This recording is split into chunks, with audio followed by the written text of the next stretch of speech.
And now we have the opportunity to hear some different perspectives from Matt Harbaugh, our Vice President at WVU, the Office of Transformation, and Bill Peduto, the Mayor of Pittsburgh, which I'm personally very delighted he's here. But I'd like to, at this time, introduce Matt to give remarks.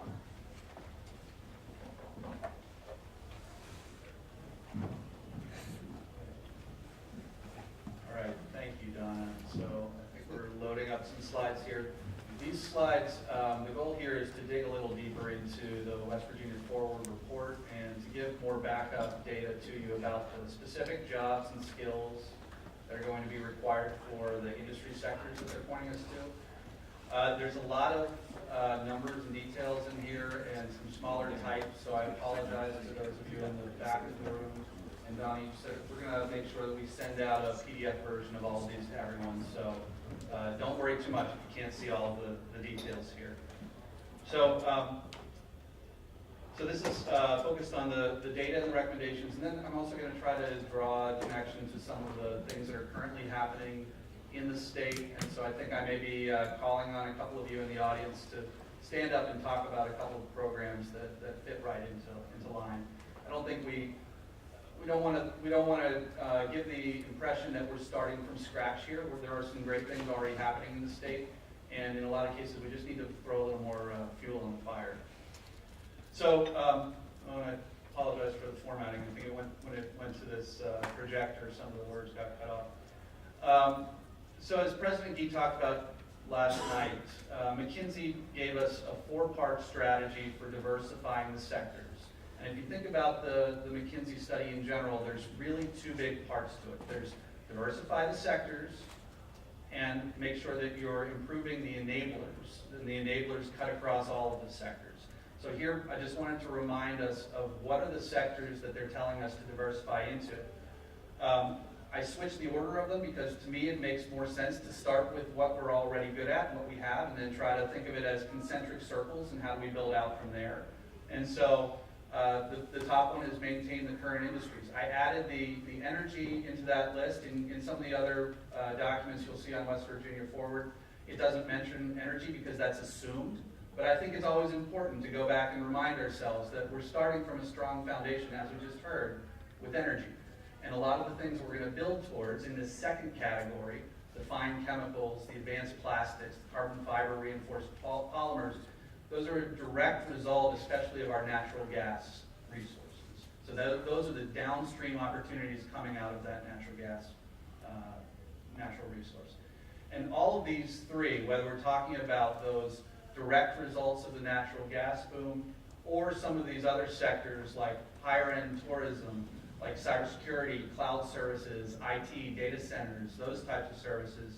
And then finally, the longer-term opportunities, life sciences and vehicle assembly plants, all of these have been identified, maybe not as opportunities for the entire state, and I think as Secretary Thrasher mentioned last night, we can't think that all of these opportunities are spread evenly across the state. We have a very diverse state.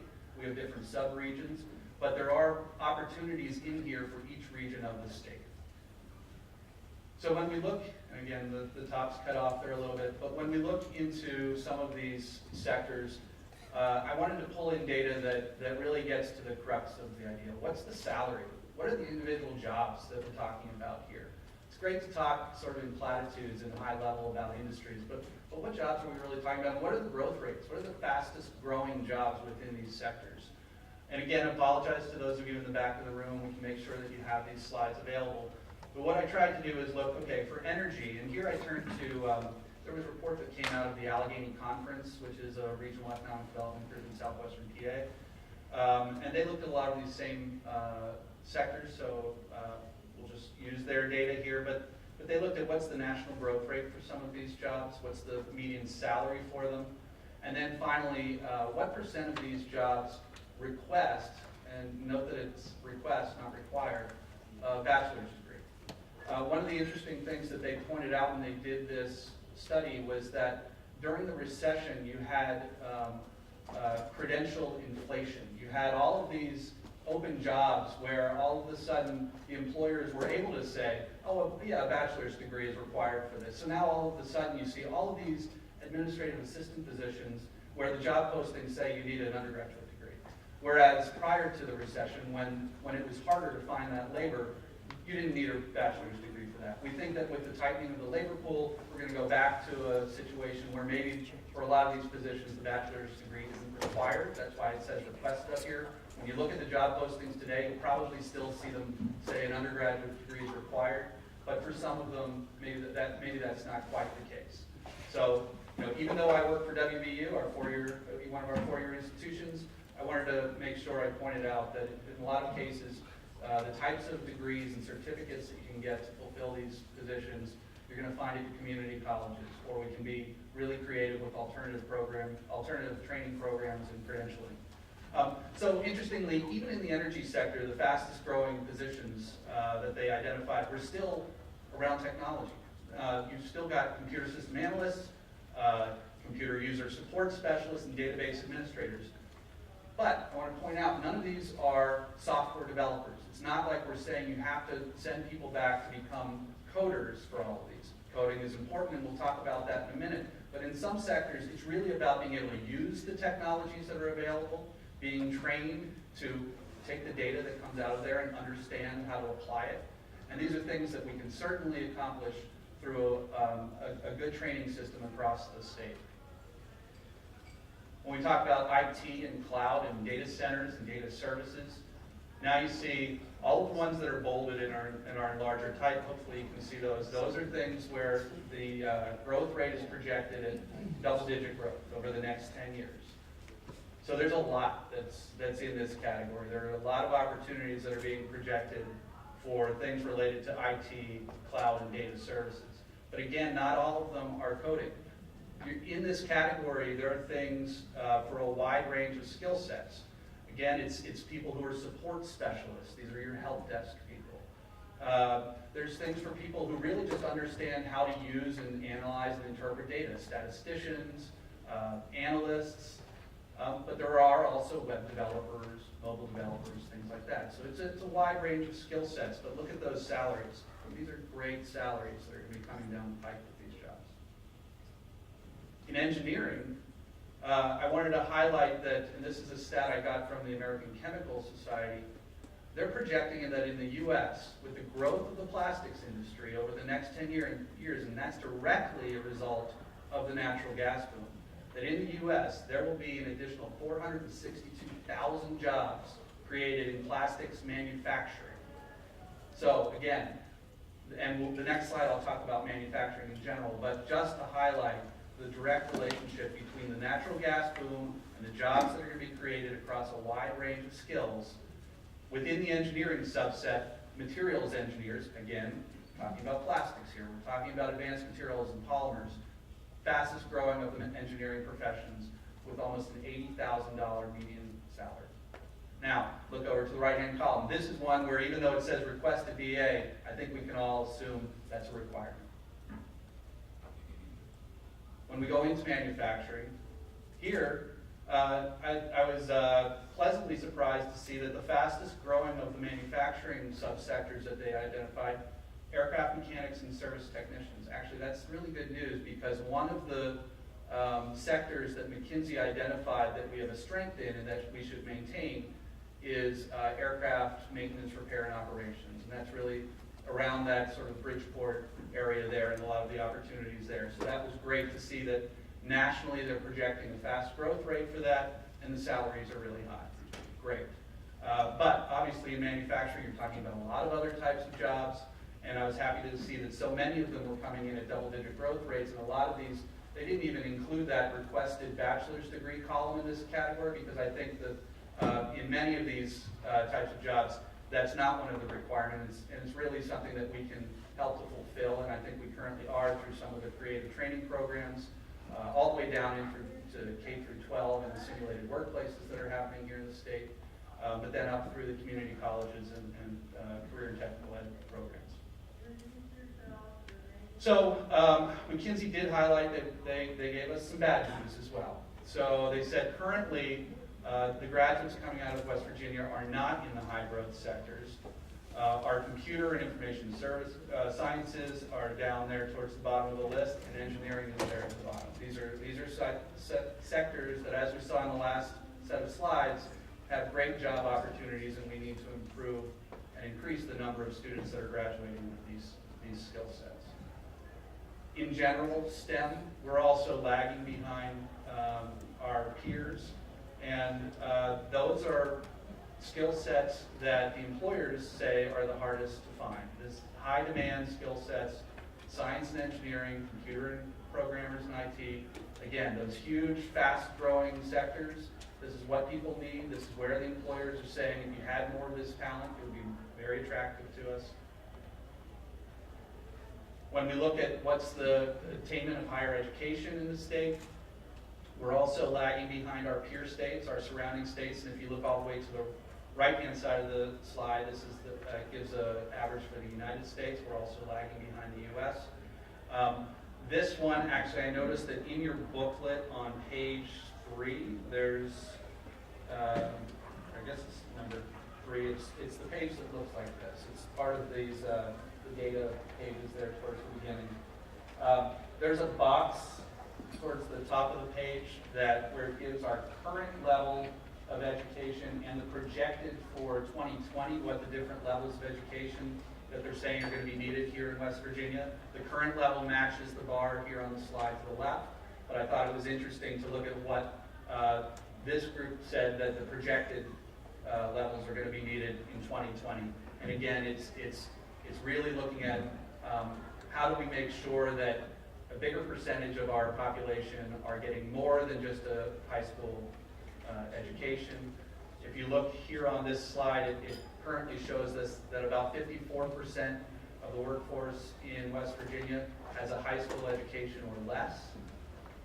Going back to what we heard earlier today, so that means they're competing for only those 80,000 jobs in the U.S. that were created after the recession. That's a tough task for people with that level of education. So we need to get people up into the higher levels, but as we heard earlier, that doesn't mean a 4-year degree for everyone. It means getting skills and making sure that the skills that they're getting are matched with those job opportunities. And just in general, in STEM graduates, again, we're lagging behind our peer states. Even compared to Kentucky, we're down at 14%, they're at 15.4%. So I said the second part of the McKinsey report was all about improving the underlying economic enablers. These are factors that cut across all industry sectors, and that in order to have a thriving economy and attract new businesses and grow our own businesses, we need to make sure that we're addressing all of these issues. We heard about some of the improvements that have already been made on the business climate with the tax and regulatory changes that have been made. But here today we're talking about human capital. In particular, McKinsey highlighted increasing that STEM talent pool and making sure that we're training our students for the jobs that will be in high demand. And really you want to make sure you're training them for the jobs that are going to be in high demand for the next 10, 20 years, not necessarily the jobs of the past here. And so making sure that we're getting everyone talking together like today so that we can educate the workforce for the jobs of the future. So at the secondary education level, so the K through 12, I pulled out 2 of their big areas of focus. The McKinsey report, again, was much more detailed than this, but the 2 that they said were of the highest importance were to embed what they call E to E. That's education to employment. There's an entire separate McKinsey report that defines what this is. In my layman's terms, this means getting your employers integrated into your education system, making sure that your K through 12 leaders, your community college leaders, your 4-year college leaders are all working with the employers that either are already in the state or who you might want to attract to the state to create customized programs, make sure that the graduates you're producing are fitting directly into their needs. They talk about things like even at the earliest stages, making sure that your elementary school students are hearing about the jobs that are going to be coming down the pike, and that they are, when they're studying in school, that it's being presented to them as, this is the type of problem that an engineer might solve, or this is the type of problem that you might do if you had this job. Always relating it back to what those long-term goals are and what the career path that they might have can be. They talk about enlivening the vocational pathways. So this is a big point. Throughout the McKinsey report, they talk about make sure that we're using our community and technical colleges, making sure that even in the K through 12, we're talking about vocational pathways, engaging those employers again, trying to build in apprenticeships, building specific customized training programs that the employers themselves are willing to pay for to educate students.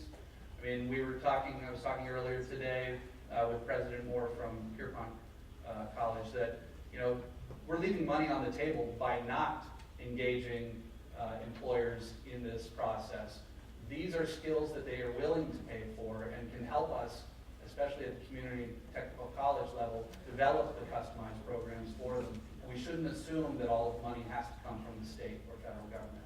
These are important skill sets for employers, and as that labor supply gets tighter and tighter across the U.S., it's really important, and employers are recognizing that they're going to have to pay up to get the well-trained workforce. The state itself obviously can play a key role, and this is where, on that vocational ed side, making sure that at the state level we're doing things to channel students into those priority sectors, making sure that we are supporting our community college system to build those targeted pathways for the students, making sure that we engage state leaders, especially at the Department of Commerce, with large employers, small employers, and the educational providers together so that they can collaborate and figure out how do we put together specialized programs to do this. A lot of what McKinsey emphasizes is getting the private sector involved, get those employers involved in this process. It can't be like we heard last night where you just expect that somebody throws the graduate over the transom and suddenly you just hope that they're well trained for the specific job that the employers need, and then it's the employer's problem. Everyone needs to be talking together. This discussion needs to go all the way down into K through 12. With the post-secondary colleges, so we're talking here about career and technical colleges, we're talking about four-year colleges and universities as well, making sure that we're attracting the right faculty, we're training the trainers to deliver these courses. We're engaging those employers again. You can use, they talk about, make sure that when you're engaging these employers, a lot of their own employees would view it as a benefit to have the chance to go in and teach a class. Engage them, pull them in, get them involved in the educational process. Create very specific curricula that lead people to these skill sets. So one of the best examples that we have in all of this is a program that's called ShaleNet. This program has now concluded, but it was created in Pennsylvania by Westmoreland County Community College, working in concert with the Allegheny Conference for Community Development, to come up with a program that really brought in multiple community colleges in the tri-state area, used significant funding from the Department of Labor. Here I think I've got $15 million here written down from the Department of Labor. It actually ended up being closer to $20 million that was used for this. They used that money to train the trainers, develop the programs, and deliver those programs and market those programs to students across the tri-state area. Because there was such a need, everyone recognized that when the shale boom happened, we didn't have a labor force ready to support it. And all of the workers were being imported from Texas and elsewhere. This was a big success. They ended up graduating more than 3,000 individuals who were placed into jobs. They got industry recognized certifications, everything from commercial driver's licenses to roustabouts and other very specific skill sets. This model is now the focus is now shifting from sort of that initial production stage of natural gas to the downstream opportunities, which is great news. It's exactly where McKinsey told us that we should be looking. Let's now look to the downstream opportunities in manufacturing of plastics, Let's look at fine chemicals. Let's look at, there's ancillary and very significant job growth that we would expect just in the building out of all of these facilities, all the pipelines, all of the manufacturing facilities, up and down, especially the Ohio River Valley, all of those communities. There's a lot of excitement right now for the growth that's going to happen. So let's make sure that we're aligning our educational systems to supply the right graduates for those opportunities the same way that the ShaleNet program did. And President Moore, can I have you talk a little bit about how you're involved and Pierpont is involved in that program? Yeah. Last week, Howard. Last week, Jim, last week we had a meeting, first meeting, in fact, over at Community College of Beaver County, and basically we convened.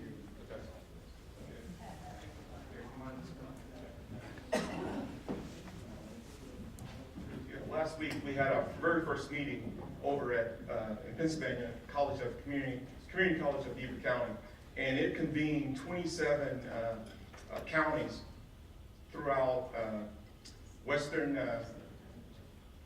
Pennsylvania, East Ohio, and northwestern West Virginia, and we participated in that. And mainly what we're doing, this group is basically aligning with the workforce agenda, along with the Tri-State Shale Coalition that what he talked about. In our first meeting, we talked about mainly continuing the momentum that we've already brought forward. We talked about goals, strategies, and objectives. And in fact, our next meeting, which I'm hosting in Fairmont, we're going to continue that momentum.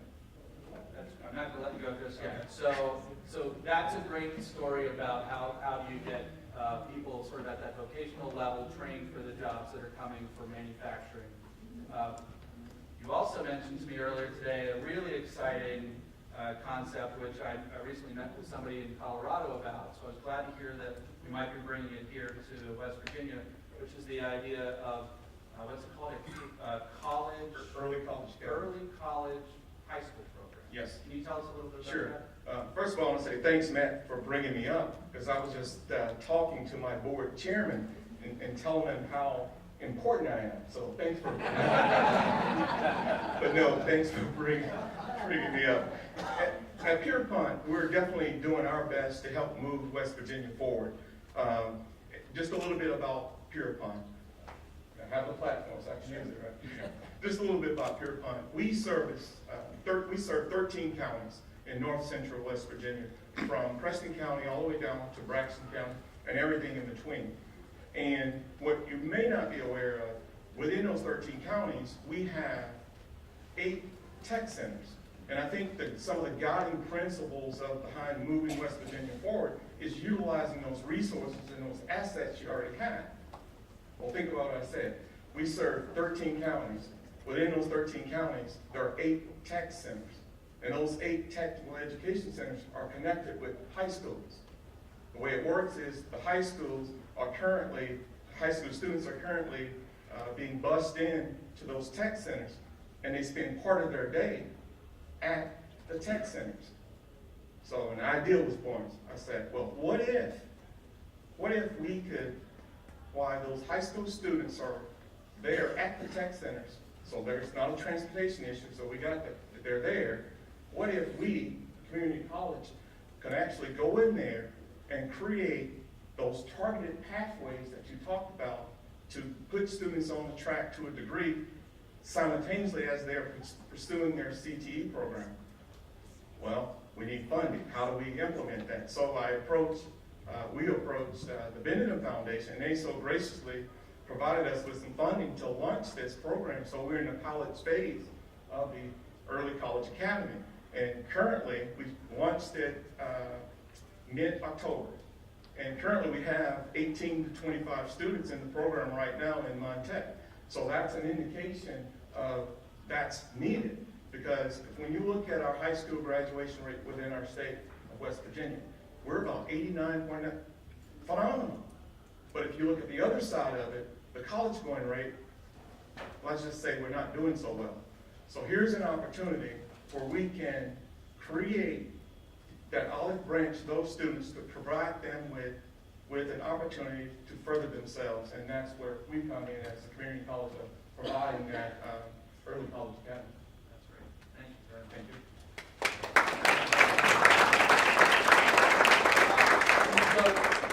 So that's a great example, and I'll say that in Colorado, the folks that I spoke to, the way that it's turning out is that students in high school, by staying one extra year, they're able to graduate with both their high school diploma and a 2-year degree, a 2-year certificate for a specific industry set.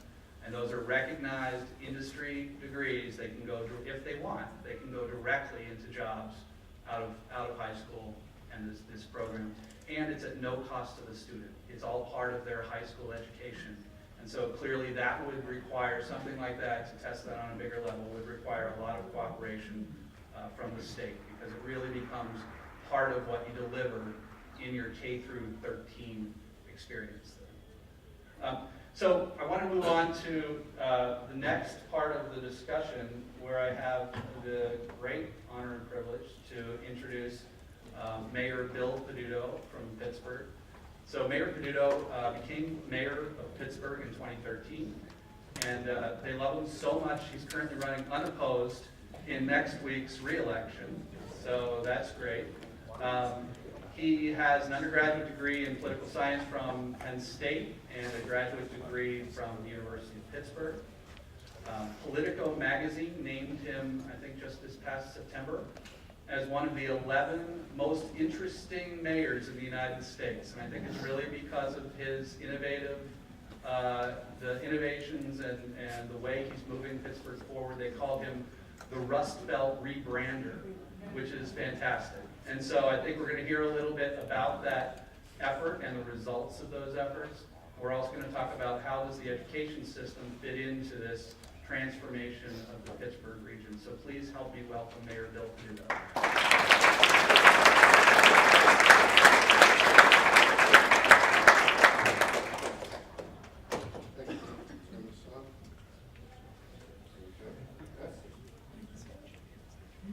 Hello. There we go.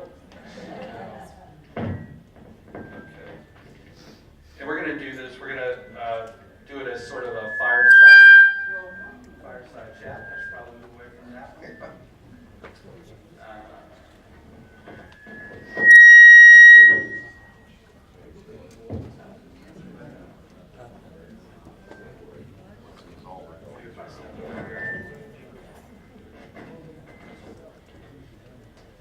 Is it on too high? Maybe that's mine. Keep them away. Yeah, it's the podium doing the speech. Do we know how to turn the podium on?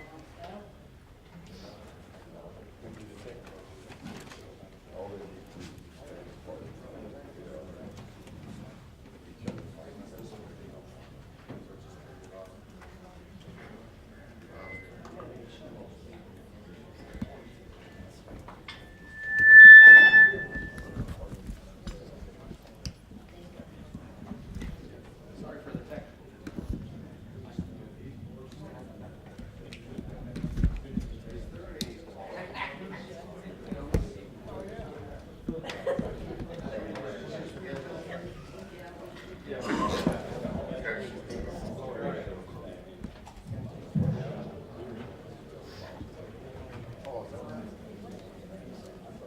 When neighborhoods had, not so many vacant properties, we have neighborhoods that we lost 80% of the people, 80%, and now they're being reinvested in.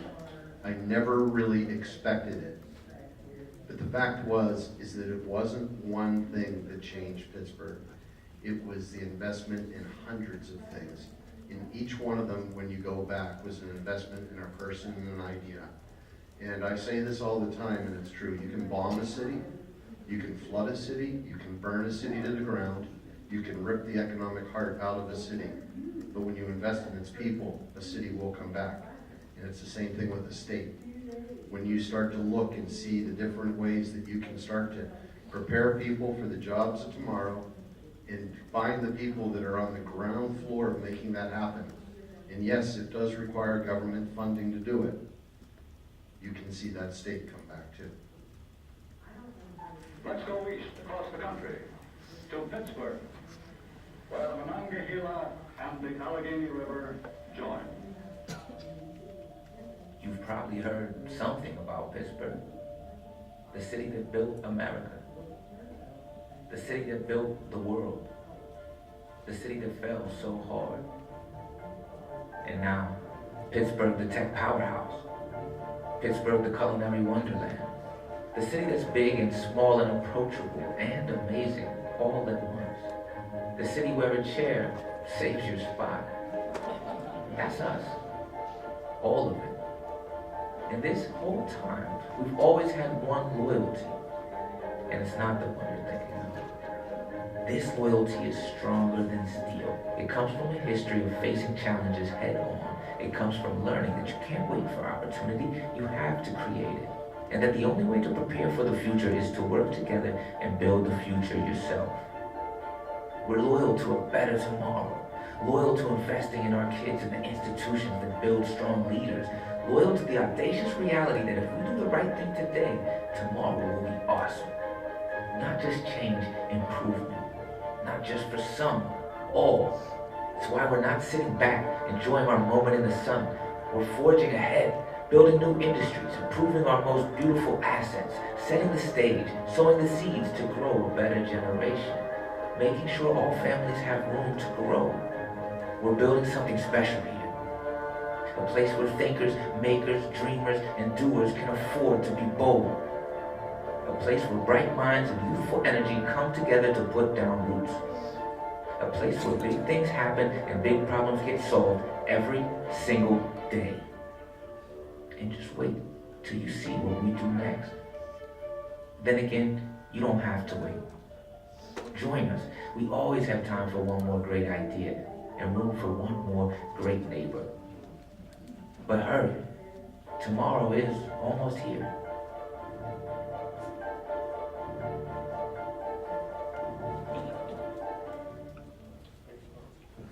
Thank you.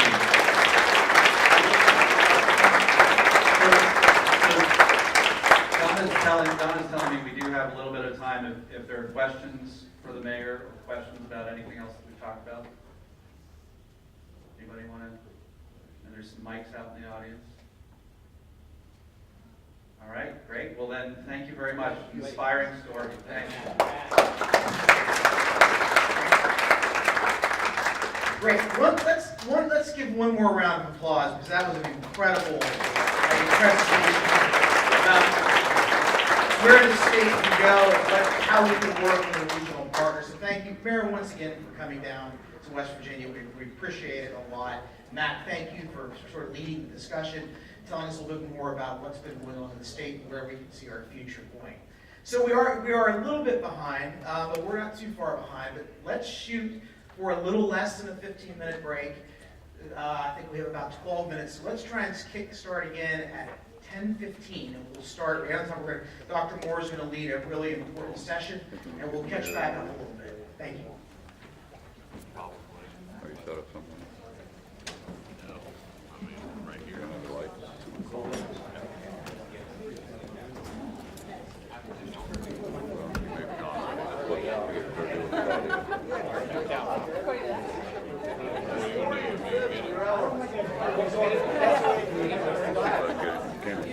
How are you? Nice to see you. It's the handheld mic, so that'll be a little easier.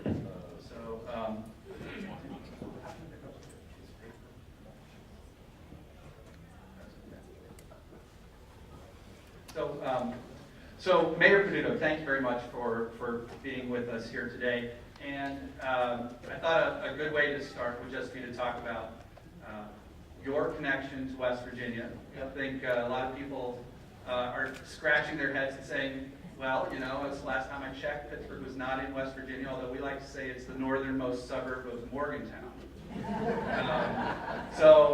want to tell us a little bit about your history and any connections you might have here with West Virginia? Thanks, Matt. So there have been Pedutos running around these hills since the 1940s. My father went to school at Fairmont College back then to become a teacher.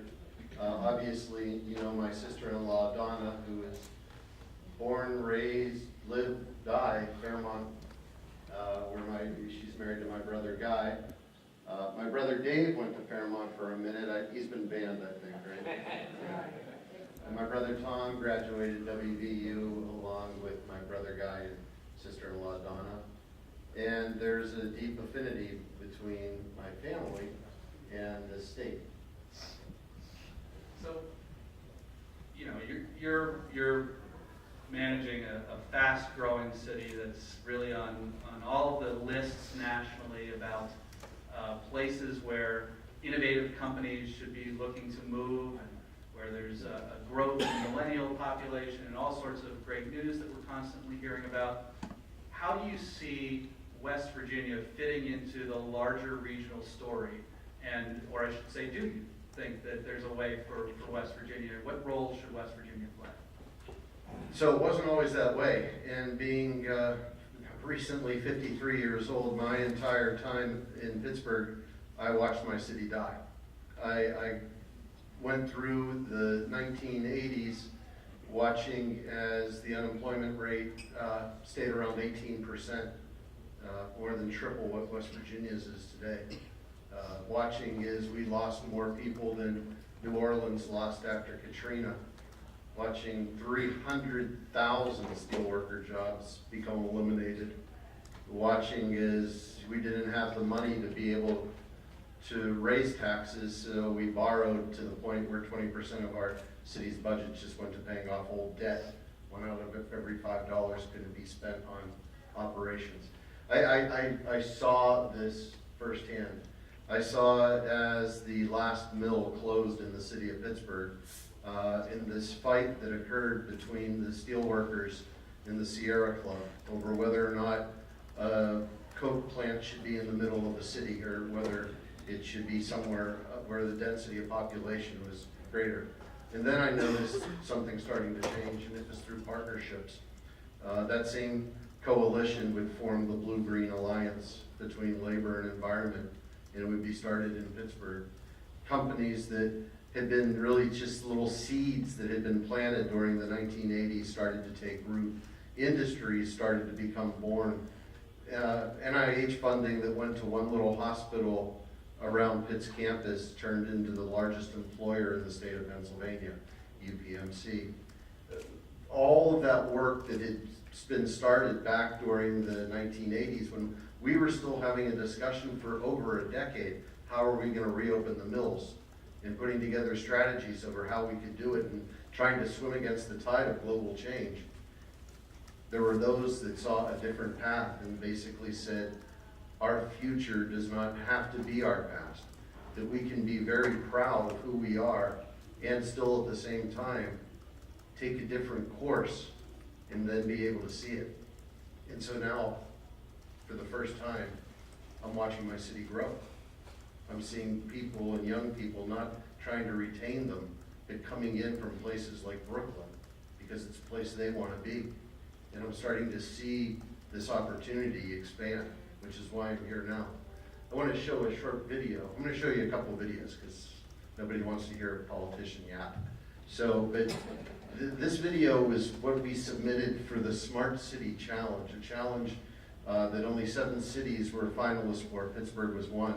I thought we were going to get it. We didn't, though. But it basically asked, the Department of Transportation said, how can technology change mobility in cities? And we went about it like every other city at first. We're going to really focus on the tech. But then we realized something. It wasn't about the tech, it was about the people. Chances are, you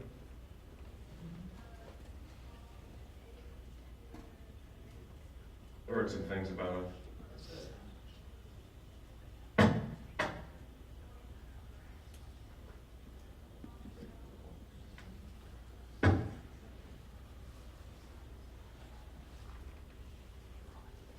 Just to give a little bit of background as it starts to get pulled up, the challenge itself, we had already started with Carnegie Mellon University back, 2007, 2008, experimenting on our streets with autonomous vehicles. CMU had been able to take a vehicle all the way from California to New York without anyone touching the steering wheel or touching a gas pedal or brake, and that was before the iPhone. Think about that, the technology that would have been able to do that. And we had also partnered with them on street lights, not street lights, but traffic signals. And what we wanted to show DOT was how these different things could help to transform a city. What I'd like to do is just show this video and then tell you how it also can transform an economy. We're the ones who shoveled iron ore into the blast furnaces and ran our streetlights during the day. We did the unglamorous work that helped build a nation. We've got the stars to prove it. Sure, we've got a reputation. The way we see it, we've got a reputation to uphold.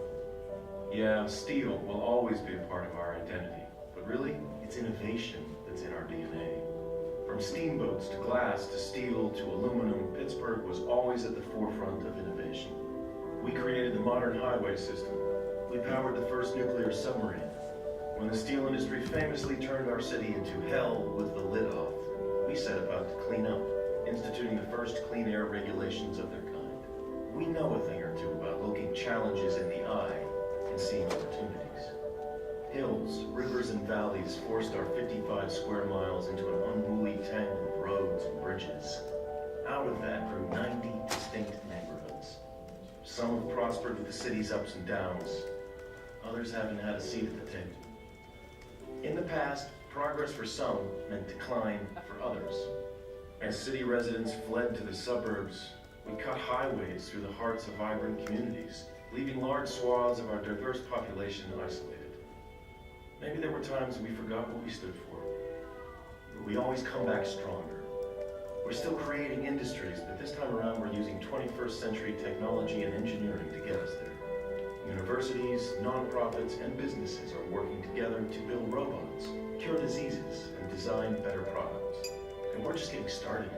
With Smart PGH, we're at the cusp of the next revolution in transportation and information technology that has the potential to have huge impacts on the way we live. We're deploying the most advanced traffic signals in the world to move people, bikes, and vehicles both faster and safer. These signals actually learn, and they're made right here at home. We're rolling out smart streetlights with sensors that communicate with traffic and even monitor air quality. We're building new infrastructure for autonomous and electric vehicles and charging them without fossil fuels. And this time, we're putting people first, training our residents for the jobs of the future, and working on the ground in every neighborhood to make certain these technologies are actually making people's lives better. Smart PGH isn't simply our next project, it's our next chance. The chance to chart a course, to bridge the gaps between ourselves, a chance to be the blueprint for other cities like us. We're thinkers and doers. It's what's allowed us to bounce back, to shake off the rust, and keep moving. Our hard-working ethic, our spirit of innovation, those aren't going anywhere. But this time around, we've made the decision. If it's not for all, it's not for us.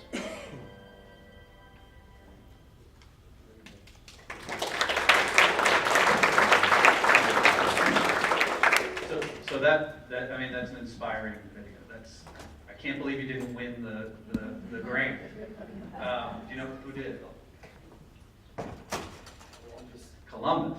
All right. Well, good news is Columbus is what, 2.5 hours from here? So I think we should be looking at how can we share in their success as well. And as we all know, good news for WVU is I think we've got some connections back to Columbus through our president. So maybe there's a way for us to also benefit and make sure that the research and the job creation comes to West Virginia, even though Pittsburgh didn't get it. But I think that the underlying story there about rebirth and the other theme that you have there about it being, what did you call it? It has to be for all. There's a theme there that I think might be worth digging into because, as I mentioned earlier, the state of West Virginia is large and diverse. Someone once told me that there's no such thing as a statewide economy in West Virginia. It's really 7 or 8 sub-economies, and that you have to look at each of those individually and think about how you lift each of those up And it sounds to me, especially when you talk about all of the neighborhoods of Pittsburgh and how some got left behind before and some advanced, that we want to make sure that we're taking a lesson from that and looking ahead and making sure that we're supporting all of the parts of the state. Do you want to tell us about what type of things are you doing to make sure it's an inclusive growth going forward? So one of the things that don't get talked about in national politics is the similarities of those that feel left out. If you ever get a chance, go on YouTube, watch Saturday Night Live's Black Jeopardy with Tom Hanks. It is required watching. And after you see it, you'll understand why. But the fact of the matter is that if you're a family in Beckley, West Virginia, and you see robot cars and all this other stuff happening, but the factory you worked at down the street has been closed and you're now working at Denny's, or if you're a single mom living in Homewood in the city of Pittsburgh, and you see new apartment buildings being built in your neighborhood that your family will never afford to live in, and a new restaurant opening that you'll never go into, you feel like your voice isn't being heard, there's a heck of a lot that you have in common, more than the differences that you have. I think as a liberal Democrat, it is incumbent upon us to be able to say there's nothing progressive about laying off steel workers, there's nothing progressive about laying off mine workers, there's nothing progressive about telling people there's no future for you. What we have to be able to do is provide a vision of where they are in the future. So when we talk about building it for all, it's not just an urban versus non-urban agenda. It's got to come, and it's going to come from the Rust Belt. It's not going to come from the Silicon Valley. It's not going to come from Washington. It's going to have to come from us, and we're going to have to say we're all in this together. Now, the partnerships that can be made with this go into that technology. So as a firm like Microsoft starts to look at Pittsburgh to be able to do a partnership, West Virginia should be saying, we can add this in, and we can be a partner that can be able to deliver this additional part. Our proposal to Amazon includes West Virginia. WVU is part of our application with the program that they've done through IBM in being able to do workforce training, because Amazon wants to see something that includes regional workforce training. The West Virginia Tech Council, High Tech Council, with the data center, are a part of our application because Amazon needs to have that type of technology. And if we start looking at how we can partner together and use each other's strengths, we can create opportunities for that family in Beckley, West Virginia, and for that single mom in Homewood. So I think the Department of Transportation grant application just brings me to another thought that for the legislators in the room might be of interest.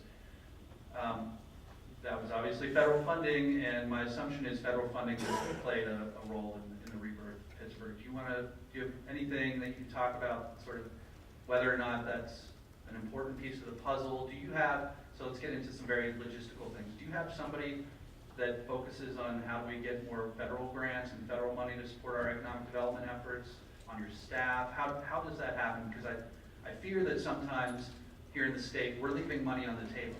That there are other parts of the country where they're just very good at getting those dollars and making sure they get their unfair share. And maybe if we just figured out how to do that, we suddenly have some resources that maybe we don't have today. Simple rules of engagement. Money flows like a river. When it hits a rock, it doesn't go through it, it goes around it to another site. Most important thing is work together, one application. If somebody is ever given two different applications, they're not going to want to put themselves in the situation of having to choose one over the other. They'll just choose something else.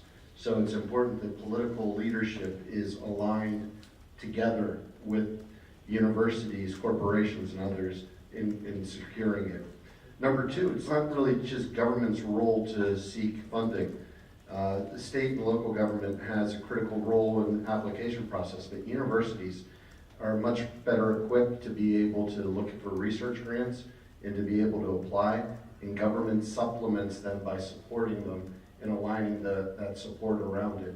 We just applied for two that are really coming from our universities, supercomputing, $200 million grant, and a Wi-Fi system that would be testing what we just saw and creating an entire network where vehicles, traffic signals, and infrastructure will all be talking to each other within the next 3 years. Again, where does West Virginia align in that, and what can be the value added that can then bring part of those jobs south? I think there's a lot of great lessons in there of just how to structure those collaborations, and hopefully what we're seeing with the new West Virginia Forward collaboration between Marshall, WVU, and the State Department of Commerce, we may have the beginning of the right type of collaborative effort that can help us go after some of these federal opportunities together. And if what you're saying is true, that the universities really have a better infrastructure for doing that, we need to make sure that we're doing that. I know that when it comes to the universities in Pittsburgh, you have a special relationship with them, and you've put things in place to drive the innovation forward and to use the city of Pittsburgh in a unique way. Can you tell us a little bit about that? Yep. So I have about 24 years worth of relationship building. When I was a city councilman, my district included the universities. And before that, I was the chief of staff to a councilman. So I was there as all this change occurred, as Carnegie Mellon, the University of Pittsburgh, UPMC, Allegheny Health Networks all started to grow into this massive, in many ways, both the engine and the rudder of the economic development of Pittsburgh and of much of southwestern Pennsylvania. If you start thinking about the investment just in the past 2 years, Ford is investing $1 billion into Pittsburgh over the next 5 years. Uber is investing $1 billion into Pittsburgh over the next 5 years. The Department of Defense is investing $280 million along with 100 different corporations on autonomous manufacturing over the next 5 years. We have $3 billion in development occurring through our hospitals. I mean, we will have in the next 5 years over $10 billion of private investment going on in the city. 12 years ago, 15 years ago, the only development we had was Heinz Field, PNC Park, and a convention center. It was all public money. It changed that quickly. But it was, like I said, those seeds that were the ones that were able to do it. But I think it's really important that we understand what happened back in the 1980s. It was an investment in people. It was ideas that were being created and people that were coming up with new ideas that were able to start to take seed and stay in Pittsburgh. It wasn't a big tax break that we gave all corporations. When companies like Google and Uber came to Pittsburgh, they didn't ask for free parking. They didn't ask for special tax breaks. In fact, they're getting no government money. What they said is, do you have talent to be able to provide us the talent pipeline that we need? And number two, are you a government that's willing to work with us? When I met with the CEO of Uber, he wanted to know whether they could be on our streets in the next year. And I said, no, you can be on our streets tomorrow. And it's putting out the red carpet, not the red tape, that is more important in today's economy than giving out government handouts to companies. In fact, the new tech companies like Google, what they said is, when I asked them, what can we do to have you expand here? And there's a guy named Andrew Moore. He's British, Scottish, or Irish, I'm not sure. But he said, clean your air and clean your water. Because that's what's keeping the talent from coming to the city. And he's now the Dean of Computer Science at Carnegie Mellon. He actually took a pay cut to be able to do it. And that has become part of what we're working with CMU with sensors and others to be able to do just that. But there's a whole other side to it too, the economy. Because right now, if you drive around Pittsburgh, you're gonna see billboards everywhere. Carpenters needed, carpenters training. We don't have enough carpenters to be able to build Pittsburgh. Our electrical workers will run dry by 2019. We will not have enough electrical workers. Plumbers and steam fitters with the cracker plant, we don't have enough to be able to fill these jobs. And we're either going to be able to use a pipeline from this region to be able to fill them, where people are going to be moving up from North Carolina and Texas and other areas. So we have to figure out how we can work together with this. I'm going to show another video. This one is the Trade Institute of Pittsburgh, where they've been working in specializing in bricklaying, one specific field. So as this report says, you need to focus in on special vocational training as well as special STEM and STEAM training. This is a way that you can use your community colleges to be able to become magnets, to be able to use them in order to go to a certain school for a certain type of education that will put somebody in a 2-year program far beyond anyone from the rest of this region. This is being done privately through a guy who just ran out of people to hire. And I can tell you one other thing. I have a position available in the city for an electrical inspector. Pays $58,000, full benefits. It's been posted for 18 months. I can't get anyone to apply because in Pittsburgh, electricians make $80,000. I'm Stephen Shelton, and we're inside Hosanna House in Wilkinsburg, Pennsylvania, in the Trade Institute of Pittsburgh. What's up, Steve? Good to see you. Good to see you. Yeah, buddy. Boy, Good to see boy. you. Welcome to the Trade Institute of Pittsburgh. This is what we've been hearing about. This is awesome. What you've been hearing about. So our buddy Steve invited us down to the Trade Institute of Pittsburgh that he started. He wanted to show us his program. He was telling us about it when we were on site. And when Anthony and I heard about it, we said, we have to come down here. Had to get down here. About 3 years ago, I got to thinking where the next generation of young guys were coming from. And I have a construction company myself, and most of the really good guys I have are the elderly. You know, guys in their 40s and 50s, but there's no younger guys behind them being trained. So I started thinking, I wanted to do something about it. Steve Shelton is not only a great business person, but he's a person who understands the need to give back to young people. And with that understanding, he's demonstrated that here at Hosanna House with his trade center, giving young men who are less fortunate an opportunity to come to the doors and get a second chance.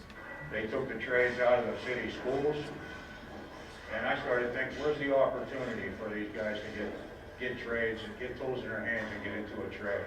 I mean, you get to work with your hands, wake every day. You can see you can see in front of you what you built.